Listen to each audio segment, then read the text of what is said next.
Well, hello again, everyone. It's your man, Cowboy Star. That's right. We're talking about the Dallas Cowboys. Well, it's been a few days since I've been on here. Like I said, it's kind of slow right now with the off season being in full effect. But we got some news, folks, for the Cowboys about the Cowboys today. There's been some coaches that have been elevated uh, that were already on the team as consultants and number one coach that was elevated was Scott Tolzien, will be the new quarterbacks coach. He was a consultant last year, and he is a longtime understudy of Mike McCarthy. So I guess Mike McCarthy wanted somebody he could trust in that position.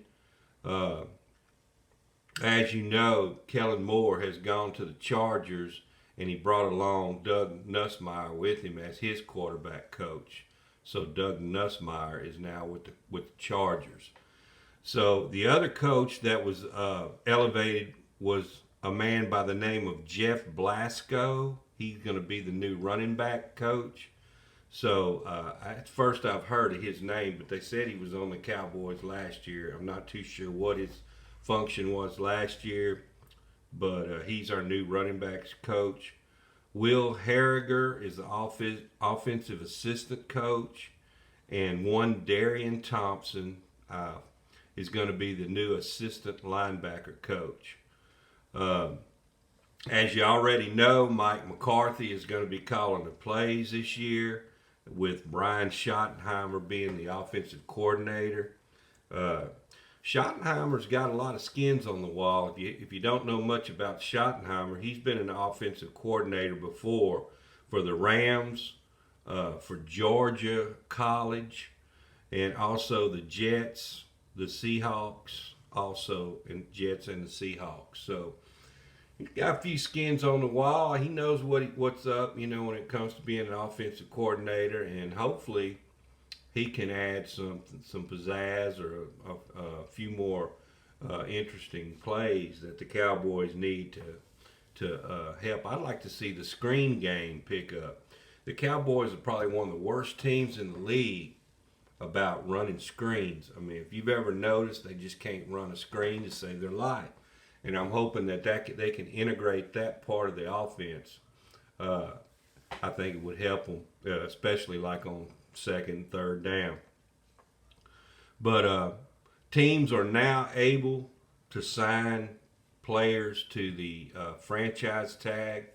The Cowboys have one player in particular that they are thinking about signing to the franchise tag, and that would be one Tony Pollard, running back for the Cowboys. If it was me, I don't know, man. That's a tough decision. Pollard's a good back, but he had that leg break. You don't know what you're getting, really. Has he lost a step? Has he lost two steps? Is he not as quick as he once would? Is he going to be not as quick? I mean, I don't know if I'd sign him to $10 million on a franchise tag, and especially since he's had this injury. But that's a lot of money that you could spend that money towards other free agents. Of course, there's only so much of the cap that you can save. You have to spend it. So, who better to spend it on than Tony Pollard? Don't see Zeke Elliott coming back next year. Um, I don't think they're going to try to lowball him and embarrass him or anything like that. Uh, Offer him the league minimum or whatever. I just don't think they're going to do that to Zeke. They might. What I would probably do is tell him, hey, go out and check, see what the market will give you.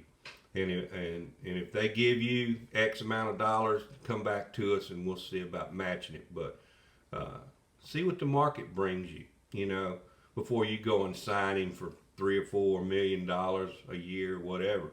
He's going to have to take a pay cut if he wants to stay with the Cowboys, because they're not going to pay him no 16, 15 million, whatever he was making this year.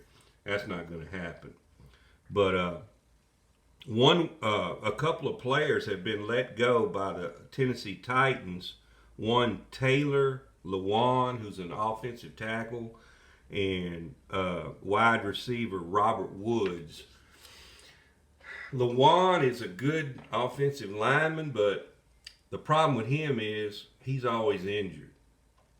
He missed a lot of games, and when he's in there, he's good. He's just like Tyron Smith for us. So really, if we get rid of Tyron Smith and sign Lawan, it would be just an even swap because they're both not good for no more than 6 to 8 games a year. But Robert Woods now, he would be a good signing. I'd like to see the Cowboys make an attempt at Robert Woods. He's a good possession receiver, and he hasn't had very good stats the last couple of years. Of course, he's been playing with Tennessee Titans. They don't have a good quarterback. All of it's probably not on the quarterback, but I mean, they just don't have the quarterback that we do. So I think we could revive Robert Woods' career a little bit if he was to come and play here with the Cowboys. He's out of USC. Like I said, his production has fallen off, but mostly due to the quarterback play that he's been playing with. It hasn't been top-notch quarterback that he's been under, since he left the Rams. When he was with the Rams, he was doing a lot better than he has the last couple of years.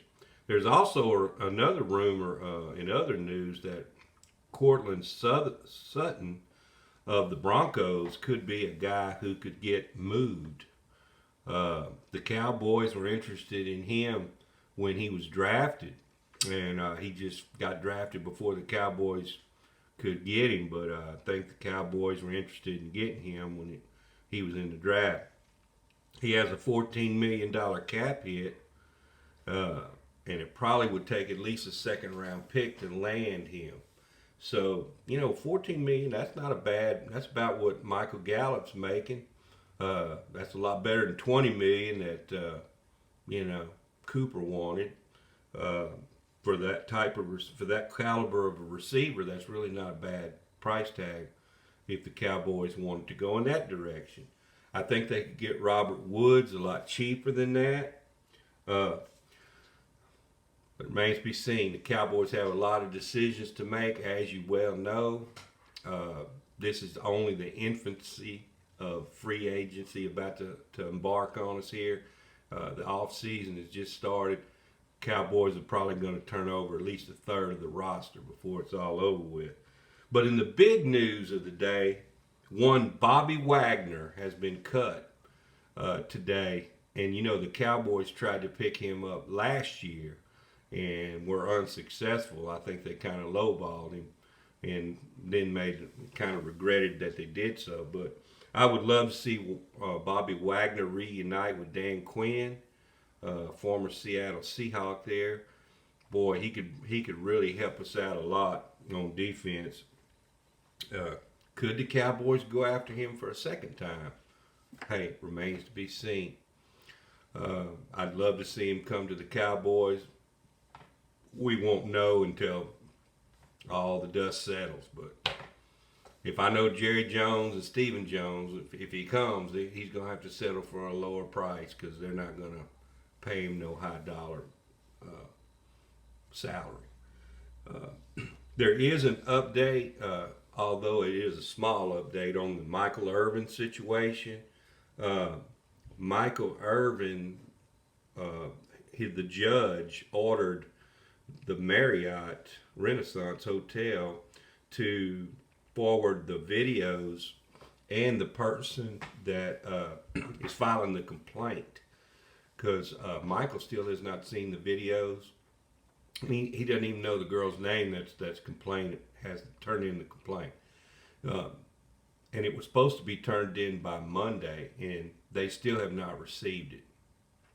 So I don't know what the repercussions yet are going to be from that, but the lawyer for Michael Irvin is pretty upset about that. And I'm thinking that the reason they know he's filed this $100 million lawsuit, Michael has, the Marriott's going to try to get that reduced if they can, because I think he's got 3 witnesses all in his favor, and also that video probably doesn't show anything. So that's going to incriminate the Marriott even more. So That's that's really interesting, man. I'd love to see that video. I hope it hurry up and turn it over. But that's pretty much all we got today. Going on with the Cowboys. Don't forget to subscribe. I do appreciate those who have. And anything else breaks, we happen to land Bobby Wagner, I'll sure get back on here and report it. With that being said, we'll catch you next time. I'm out.